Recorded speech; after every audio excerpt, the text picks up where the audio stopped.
உங்களை வரவேற்கின்றேன்.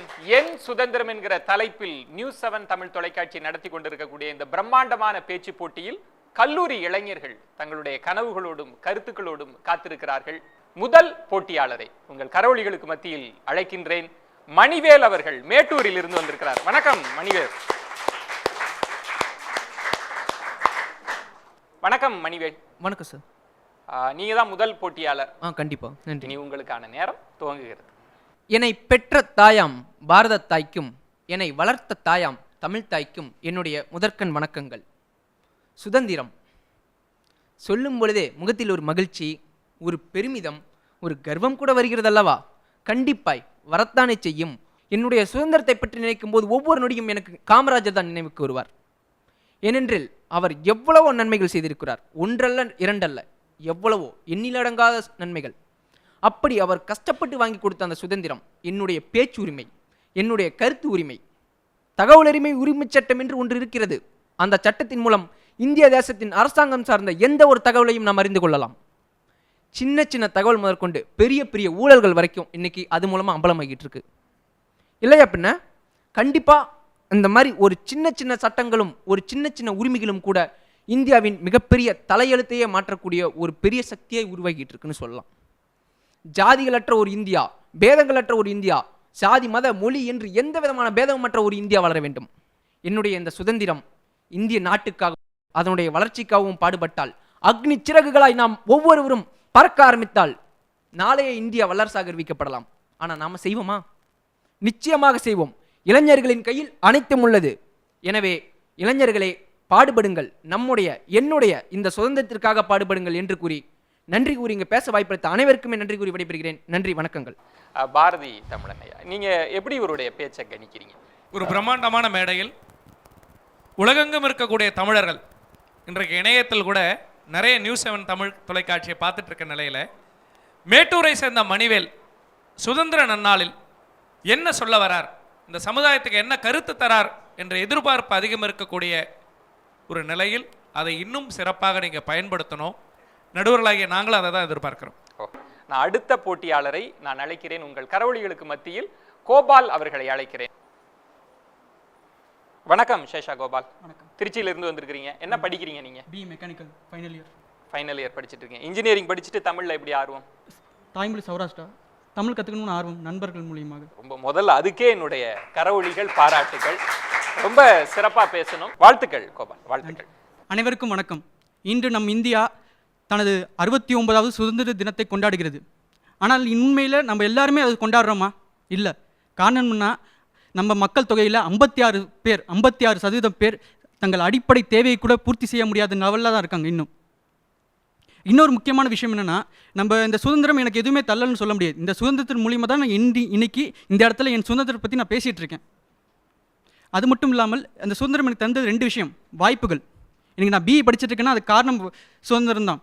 ஆனால் இன்றைக்கி இந்தியாவில் முன்னாடி 65% விவசாய நிலம் இருந்தது. ஆனால் இன்றைக்கி வெறும் 25% விவசாய நிலம் மட்டும்தான் இருக்குது. இந்த நிலை அப்படியே தொடர்ந்தால் உணவு பஞ்சம் இந்தியாவில் ஏற்படும். அந்த உணவு பஞ்சத்தை நம்ம தவிர்க்கணும்னா அனைவருக்கும் வாய்ப்பளிக்கணும். ஒரு சுதந்திரம் என்பது வாய்ப்புகள் மட்டுமல்ல, பொறுப்பும் கொடுக்கிறது. நன்றி. என்ன கோபால், திடீர்னு அப்படியே நிறுத்திட்டீங்க? நீங்கள் என்ன பேசுவீங்க அப்படின்னு நான் எதிர்பார்த்துட்டே இருந்தேன். நீங்கள் உச்சரிப்பு, நீங்கள் எப்படி மொழி வளத்தை பயன்படுத்துனீங்க அப்படின்றதெல்லாம் நடுவர்கள் எதிர்பார்க்க முடியாது. ஏன்னா அவரோட தாய்மொழி இல்லை. நூருலாயா, இவருடைய கருத்துக்களை நீங்கள் எப்படி பார்க்குறீங்க? மும்மத நண்பர்களின் முயற்சியால் இங்கே முழக்கம் எழுப்ப வந்திருக்கிறீர்கள். சௌராஷ்டிரா தாய்மொழி, தமிழ் செவிலி தாய்மொழி. செவிலி தாய் உங்களை நன்றாகவே தட்டி கொடுத்து வளர்த்திருக்கிறாள் என்பது உங்களுடைய சரளமான நடையில் தெரிகிறது. நிறைய கருத்துக்கள் சொல்லியிருக்கிறீங்க. வாழ்த்துக்கள், வாழ்த்துக்கள். இன்னும் அடுத்த போட்டியாளர் இந்த களத்தை எப்படி பயன்படுத்திக் கொள்ள போகிறார் அப்படின்ற எதிர்பார்ப்பு கூடியிருக்கிறது. உங்கள் கரவொலிகளுக்கு மத்தியில் நான் அழைப்பது தினேஷ் அவர்களை அழைக்கிறேன். சுதந்திரம், சுதந்திரம் 6 எழுத்து கொண்ட மந்திரம். ஆம், சுதந்திரம். சுதந்திரம் என்பது ஒருவர் கொடுப்பதும் அல்ல, ஒருவர் பெறுவதும் அல்ல. சுதந்திரம் என்பது ஒருவர் கொடுப்பதும் அல்ல, ஒருவர் பெறுவதும் அல்ல.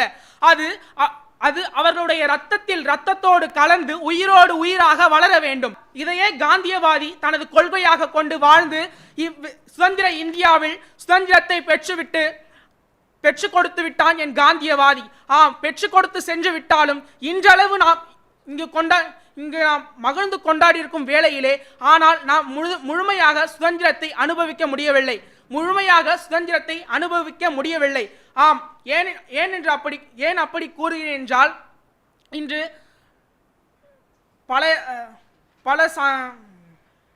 பல சம்பவம் நடந்து கொண்டிருக்கும் தமிழகத்திலே மது விலக்கு கொள்கை இன்று முக்கிய பெரும்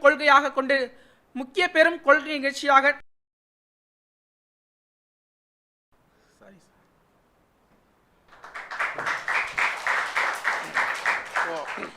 உங்களுக்கான நேரம் ஆக்சுவலாக முடியல.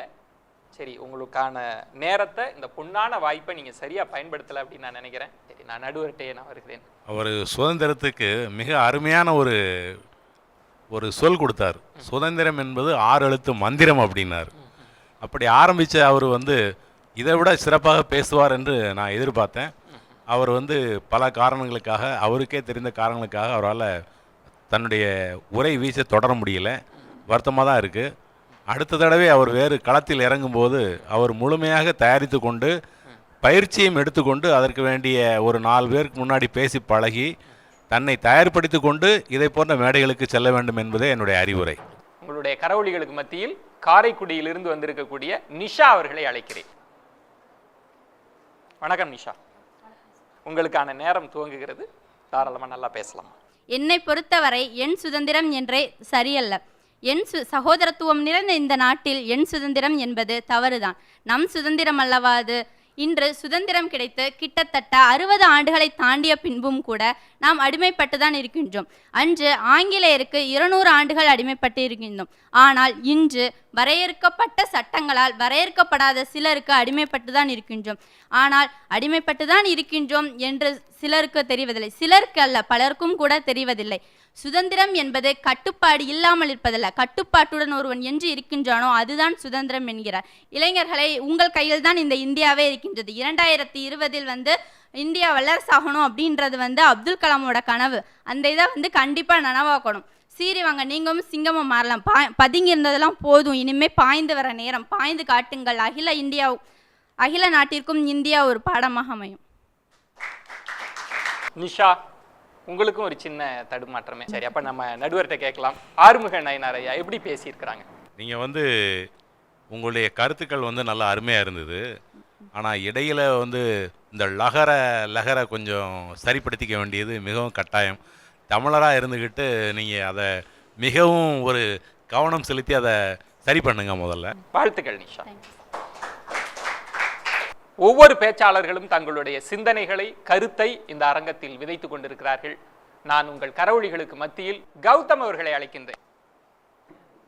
வணக்கம் கௌதம். என் சுதந்திரம், உங்களுக்கான களம் தயாராக இருக்கிறது, பேசலாம். வாழ்த்துக்கள். தனி மனிதனின் சுதந்திரம் அவன் வாழ்கின்ற சமுதாயத்திலிருந்தே கிடைக்கின்றது. நமது பாரதம் உலகின் மிகப்பெரிய ஜனநாயக நாடு. அது நமக்கு வழங்கும் முதல் உரிமை வாக்களிப்பதே. ஆனால் நாம் தான் அதை கேவலம் பணத்திற்கு விற்றுவிட்டு நம்மால் சுதந்திர காற்றை எவ்வாறு சுவாசிக்க முடியும்? சரி, நாம் வாக்களித்த ஒருவர் தவறானவர் என்பதை அறிந்தால் நாம் அளித்த வாக்கினை திரும்ப பெறும் சுதந்திரமோ உரிமையோ நம்மிடத்தில் உள்ளதா? அல்லது குறைந்தபட்சம் அவரை பற்றிய கருத்தினை நமது சமுதாயத்தில் நம்மால் சுதந்திரமாக கூற முடியுமா? பிறகு எவ்வாறு நாம் சுதந்திரமானவர்கள்? அன்று வெள்ளையனே வெளியேறு என்று கூறிவிட்டு இன்று அவனது கலாச்சாரத்தையும் கல்வியையும் மொழியையும் தலையில் தூக்கி வைத்து கொண்டாடுகின்றோம் நாகரிகம் என்ற பெயரில். 15 அதிகார மொழிகள் நம்மிடத்தில் இருந்தும் அந்நியன் மொழியை கண்ணியமாய் தலையில் தூக்கி வைத்து கொண்டாடுவதில் பெருமை வேறு இதில். அன்று மாற்றான் முன் மண்டியிட்டோம், இன்று மாற்றான் மொழியின் முன் மண்டியிடுகின்றோம். இதுதான் சுதந்திரமா? இதுதான் நம் முன்னோர்கள் வாங்கி தந்த சுதந்திரத்தை பேணி காட்பதாம். இளைஞர்களே, இனி வரும் காலம் நமது காலம். சுதந்திரம் பெற்றுவிட்டோம், ஆனால் அது முழு சுதந்திரம் அல்ல. நம்மால் வெளிப்படையாக எந்த ஒரு கருத்தினையும் பதிவு செய்ய முடியாது. பதிவு செய்தால் பல பேரின் கேள்விகளுக்கும் பல பேரினால் அச்சத்திற்கும் உட்படுவோம். இதன் பிறகாவது முழு சுதந்திரத்தை பெற முயற்சிப்போம். நன்றி, வணக்கம். கௌதம், உங்களோட பேச்சுக்காக நீங்க எப்படிலாம் பேசுறீங்க அப்படின்னு பார்வையாளர்கள், நடுவர்கள்லாம் காத்திருந்தது மாதிரி இந்த மைக்கும் உங்களுக்காக காத்துட்டே இருந்தது. எப்பயாவது நீங்க அங்க பக்கத்துல பேசுவீங்களான்னு. ஏன் மைக்குக்கு உங்களுக்கு என்ன ஆகாதா? மேடையில் பேசுறப்ப உங்களுடைய பாங்கு, நீங்க எப்படி வார்த்தைகளை உச்சரிக்கிறீங்க, உங்கள் உடல் மொழிக்கெல்லாம் மதிப்பெண் இருக்கு. அது உங்களுக்கு தெரியுமா? அந்த உடல் மொழி எப்படி இருந்ததுன்னு பாரதி தமிழன்ட்ட கேட்கணும். எப்படி பார்க்குறீங்க ஒரு பேச்சாளராக, கருத்தை கடந்து ஒரு பேச்சாளனுக்கு உடல் மொழி எப்படி தேவை, இவர் எப்படி பேசினாருன்னு பார்க்குறீங்க? பேச்சு காதை நிறைக்கிறது போல உங்களுடைய நடையுடை, உங்களுடைய மேடை பாவனை எங்களுடைய கண்களை காத்திருக்கிறது. எங்களுடைய கண்களுக்காக காத்திருக்கிறப்போ அது இன்னும் சிறப்பாக செய்யணும். 5 நிமிடம் உங்களுக்கான நேரம் இருக்கிற பொழுது 3 நிமிடம் 30 நிமிடத்துக்குள்ளே முடிக்க வேண்டிய தேவை இல்லை. தயாரிப்பு இல்லாதது தான் இதுக்கான காரணம் நினைக்கிறேன். ரொம்ப சந்தோஷம், வாழ்த்துக்கள், வாழ்த்துக்கள். நான் அடுத்த பேச்சாளரை அழைக்கிறேன், மதியரசன் அவர்களை அழைக்கிறேன். மதியரசன், எந்த பகுதியிலேருந்து வரீங்க? நான் சென்னையிலேருந்து வரேன். உங்களுக்கு முன்னாடி பேச்சாளர்கள்லாம் பார்த்துருப்பீங்க, சின்ன சின்ன தவறுகள்லாம் செஞ்சாங்க, அதையெல்லாம் சரி செய்து வெற்றியை நோக்கி நீங்க நகரணும். வாழ்த்துக்கள். நன்றி. அறிவுசார் அவைக்கு என் வணக்கங்கள் பல. என் சுதந்திரம். நாங்கள் சமத்துவவாதிகள், அதனால் தான் சமபந்தி போஜனங்களில் எங்கள் சாதியினர் மட்டும். எங்கள் தலைவர்கள் தன்னலமற்றவர்கள், அதனால் தான் அமைச்சர் அவையில் தலைவர்களின் தலைமுறைகள் மட்டும். நாங்கள் பெண்களை போற்றுகின்றவர்கள், அதனால் தான் கற்பழிப்பு அவலங்கள் பெண்களுக்கு மட்டும்.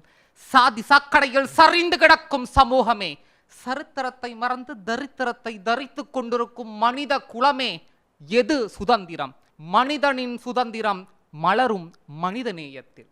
இளைஞர்களே, விண்ணிலே செயற்கைக்கோள் செலுத்த தெரிந்த நமக்கு நம் சிந்தையினை சீர் செய்து நாட்டின் முன்னேற்றத்திற்காக பாடுபடுவோம். ஆக மறைந்தது ஒரு அப்துல் கலாமாக இருக்கலாம், மறைந்தது ஒரு அப்துல் கலாமாக இருக்கலாம், ஆனால் நமக்குள் இருக்கும் அக்னி சிறகுகளை விரிக்க காத்திருக்கும் அப்துல் கலாம்கள் எத்தனை எத்தனையோ என்று கூறி, மரப்பெரும் கொடுமை தீர வல்லையில் எழும போருக்கு திறப்பெரும் கருவி ஒன்று புதுவது சிறக்க தந்தார் என்ற வாக்குக்கு இணங்க மலரட்டும் என் சுதந்திரம் மனிதநேயத்தில் என்ற வாக்குக்கு இணங்க மலரட்டும் என் சுதந்திரம் மனிதநேயத்தில் என்று கூறி வாய்ப்பளித்தமைக்கு நன்றி கூறி விடைபெறுகிறேன். நன்றி, வணக்கம்.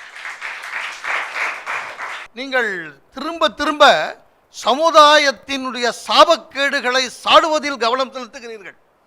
ஆனால் அதற்குரிய தீர்வுக்கான தகவல்களையும் சற்று ஆய்வு செய்து சொல்லியிருந்தால் உங்களுக்கு நான் உங்களுடைய ஸ்கிரீனத்தில் நான் ஒரு மலர்ச்சிறகை சேர்த்து வைத்திருந்திருப்பேன். நன்றி, நன்றி, நன்றி, வணக்கம். நன்றி.